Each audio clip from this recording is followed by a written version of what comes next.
बच्चों ने भी कहा था कि हमें कुंभ मेले पर एक निबंध बताइए कैसे लिखना है। तो आज वही मेरे बच्चों, वही निबंध बताने के लिए मैं आपके सामने प्रस्तुत हो रहा हूं। जरा ध्यान से सुनना। क्या होता है, पहले निबंध लिखने से पहले हम प्रस्तावना बनाते हैं। प्रस्तावना, आप किसी भी कार्य को करने से पहले प्रस्तावना बनाते हैं। इसको रूपरेखा भी कह देते हैं। इसको क्या कहते हैं? प्रस्तावना को रूपरेखा भी कह देते हैं। आप रूपरेखा तैयार करते हैं। आप विद्यालय जाते हो तो विद्यालय जाने से पहले उसकी रूपरेखा तैयार करनी होती है। हमें क्या ले जाना है, कैसे जाना है, बाइक से जाना है या पैदल से जाना है या ट्रांसपोर्ट के द्वारा जाना है। आप रूपरेखा, हर कार्य की रूपरेखा तैयार करते हैं। ऐसे ही हमें इस निबंध की भी रूपरेखा तैयार करनी पड़ती है अपने विचारों में। प्रस्तावना देखिए कितना बढ़िया, बहुत ही शानदार, बहुत ही अच्छा। आप अपनी कॉपी में लिख लीजिए। मैं कहता हूं अपनी कॉपी में आज लिख लीजिए, ये 100% आएगा और 9 नंबर आपके पक्के रहेंगे। काटने वाला नहीं है। जो आप इस तरह से लिखेंगे, देखिए प्रस्तावना, कुंभ मेला विश्व का सबसे बड़ा संस्कृति और धार्मिक मेला है। आपको ये पता है कि कुंभ का मेला हमारी सांस्कृतिक सभ्यता का प्रतीक है और धार्मिक प्रतीक है। इस दौरान संपूर्ण भारत के लोग एक जगह एकत्रित होकर नदी में स्नान करते हैं। सबको पता है। क्या है प्रस्तावना? कुंभ, अगर संस्कृत में देखें, कुंभ कहते हैं घड़े को। कुंभ किसे कहते हैं? घड़े को। आपको जानकारी होगी कुंभ की कथा क्या है, ठीक है? देवताओं और असुरों में एक महासंग्राम हुआ था। उसके बाद समुद्र मंथन हुआ। समुद्र मंथन में 14 रत्न निकले। 14 रत्नों में से एक अमृत निकला। देवताओं और राक्षसों में अमृत को प्राप्त करने के लिए आपस में लड़ने लगे। जब भगवान विष्णु ने मोहिनी अवतार धारण करा तो बेटा उसको भगवान विष्णु ने उस अमृत को ले लिया। और देखिए क्या महत्ता है। उस घड़े को ले जा रहे हैं कुंभ माने घड़ा, कुंभ। उस घड़े को ले जा रहे हैं। उस घड़े में से अमृत की बूंदे टपकती गई। अमृत की बूंदे नीचे टपकती गई। कैसे? देखिए कहां है? हरिद्वार। पहले प्रयाग, हरिद्वार, नासिक, उज्जैन, इन 4 स्थानों पर वे अमृत की बूंदे टपकी।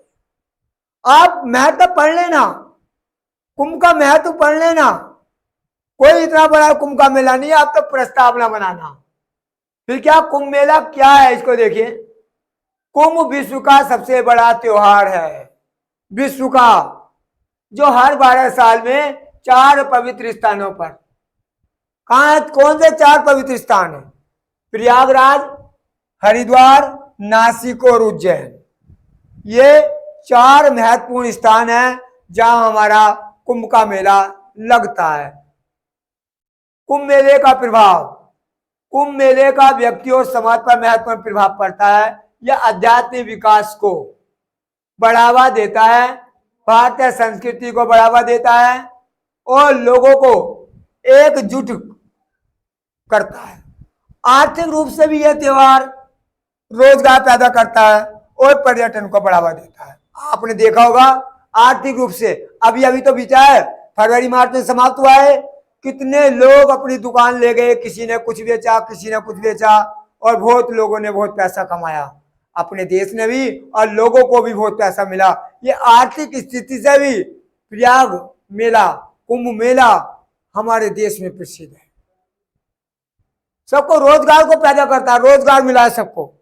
सरकार ने ना जाने कितना रुपया, इतना सुंदर भव्य प्रयागराज आज तक मेला, ये कुंभ मेला बना ही नहीं जितना 2025 का मेला था। जब तो मैं कहता हूं ये 2025 का मेला सारे अखबारों में, सारी मीडिया में, सुर्खियों में रहा है।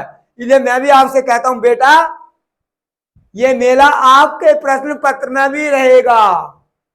ये मेला, जो कोया मेला, कुंभ का मेला, ये निबंध आपके प्रश्न पत्र में भी मिलेगा। जब आज स्टेबल क्लास पर ये कुंभ मेला 2025 आपको पढ़ाया जा रहा है, सामान्य हिंदी हो या साहित्य हिंदी हो। 2025 प्रयाग कुंभ क्या है? प्रयागराज महाकुंभ अब तक सबसे बड़ा होने की उम्मीद है। गंगा, यमुना और सरस्वती नदियों के संगम पर आयोजित तीर्थ यात्रियों को आकर्षित और विदेश लोगों को सम्मिलित होते हैं और अपने जीवन को मंगलमय बनाते हैं। आप अपनी भाषा में भी लिख सकते हैं, प्रस्तावना डालिए। क्या कुंभ मेले का आयोजन क्यों होता है, क्यों लगता है? आज से कई लाख वर्ष पहले सतयुग में जब हमारी सृष्टि रची थी, सृष्टि बनी थी, ये कुंभ मेला तब से ही प्रारंभ हुआ है। देवता और असुरों में महायुद्ध छिड़ गया था। तब राक्षस इस घड़े को, अमृत के घड़े को लेकर के भागने लगे। उससे बूंद छिलकती छिलकती हरिद्वार में गिरी, प्रयागराज में गिरी, नासिक में गिरी, उज्जैन में गिरी, अमृत की बूंदें। वहीं जब तब से लेकर के ये कुंभ मेला लगता है। आप इस हेडिंग से नहीं, अपने पास से ही बना सकते हैं। चार पांच हेडिंग बना करके ले चलिए। हेडिंग बनाओगे आप तो निश्चित रूप से कॉपी भर सकते हैं। 2-3 पेज आप भरो हेडिंग से ही। ऐसा नहीं कोई बच्चे ऐसे कर देते हैं, निबंध कर लिख दिया और बस निबंध ध्यान नहीं दे। निबंध 9 नंबर की भैया, 9 नंबर की 9 नंबर की बात है भैया, ठीक है। हमें 9 नंबर लिखने हैं। और कैसे लिखने हैं, कैसे प्राप्त करने हैं, जो आपके हाथ में है। मैं आपको एक सरल ट्रिक बता रहा हूं, सुन लीजिए सभी बच्चे। निबंध लिखने की एक सबसे बड़ी सरल ट्रिक बता रहा हूं। कभी याद मत करो, निबंध याद करने की चीज नहीं है। आपको आ गया 100% आएगा। जैसे कोरोना पर आया था, ऐसे ही अब यह समय चल रहा है कुंभ मेला, यह चर्चित हुआ है कई बहन। आप बिल्कुल सावधानी पूर्वक निश्चिंत होकर एकदम बढ़िया तरह से प्रस्तावना बनाइए। क्या होता है प्रस्तावना? किसी कार्य को करने से पहले जो योजना बनाई जाती है उसको प्रस्तावना या रूपरेखा कहते हैं। ठीक कैसे लगता है, किस प्रकार लगता है? यह धार्मिक आध्यात्मिक पद्धति है, जिस तरह से लगता है। बस आप लिख दीजिए। क्या है, आप इस हेडिंग को ना करके अपनी तरफ से बढ़ा करके लिखते हैं कि नंबर 1 धार्मिक आयोजन, नंबर 2 सांस्कृतिक का और सभ्यता का प्रतीक, 2 हो गई। नंबर 4 त्रिवेणी, गंगा, यमुना और सरस्वती के तट पर लगने वाला मेला। अब इनके अंतर्गत आप लिखते चले जाइए, इनके अंतर्गत आप लिखते चले जाइए। अगर आप लिखते चले जाओगे कम से कम 4-5 हेडिंग आप बना लीजिए, ठीक है। कुंभ मेले पर 4-5 हेडिंग बना लीजिए। आपको कई बार पड़ेगा, स्टेबल क्लास में भी मिलेगा। आप पढ़ना और समझना ज्यादा है। आप हेडिंग बना लीजिए और हेडिंग बनाने के बाद इसके अंतर्गत लिखते चले जाइए। अरे हम 12th में हैं, हम 12th के छात्र हैं, बड़ा विकास हो जाता माइंड का हमारा, और हम अपने शब्दों में लिख सकते हैं। कोई ऐसी बड़ी बात नहीं है जो हम अपने शब्दों में नहीं लिख सकते हैं। मैंने कहा भाई आप कुंभ मेला क्या है? कुंभ विश्व का सबसे बड़ा त्योहार है जो हर 12 साल में 4 पवित्र स्थानों पर लगता है। ये जो आपको स्क्रीन पर दिखाई दे रहे हैं, प्रयाग, हरिद्वार, नासिक और उज्जैन है। ये गंगा, यमुना और सरस्वती के पावन तट पर लगता है। यहाँ बहुत दूर दूर से लोग आते हैं, विदेश से लोग आते हैं, संत महात्माओं के डेरे लगते हैं, संत महात्मा आते हैं। और अब तो देखा आपने एक जो गायक बनी है मोनोशीला, क्या नाम उसका है, मैं इतना पूरा नहीं जानता, बड़ी फेमस हो गई। इतनी फेमस हुई, आज आप देख ही रहे हैं कैसे फेमस हुई। वो भी प्रयागराज में आई, प्रयागराज में अपना प्रकृति को दिखाया। और आपने प्रयागराज में मेले में और भी देखे होंगे बड़े बड़े बाबा योग सिद्ध हैं, अपना चमत्कार दिखाया लोगों ने। मुंह से आग फेंक रहे हैं, जल को फेंक रहे हैं, अपनी शक्ति दिखाई, चमत्कारिक शक्ति। कहां दिखाई? कुंभ मेले में।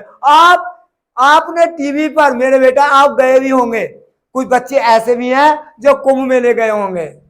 तो वहां जो आपने आंखों देखा हाल देखा है वो कुंभ मेले में लिख सकते हैं, कोई जरूरी नहीं है इससे लिखें। मैं तो बहरहाल ये कह रहा हूं कुंभ मेले को याद करना।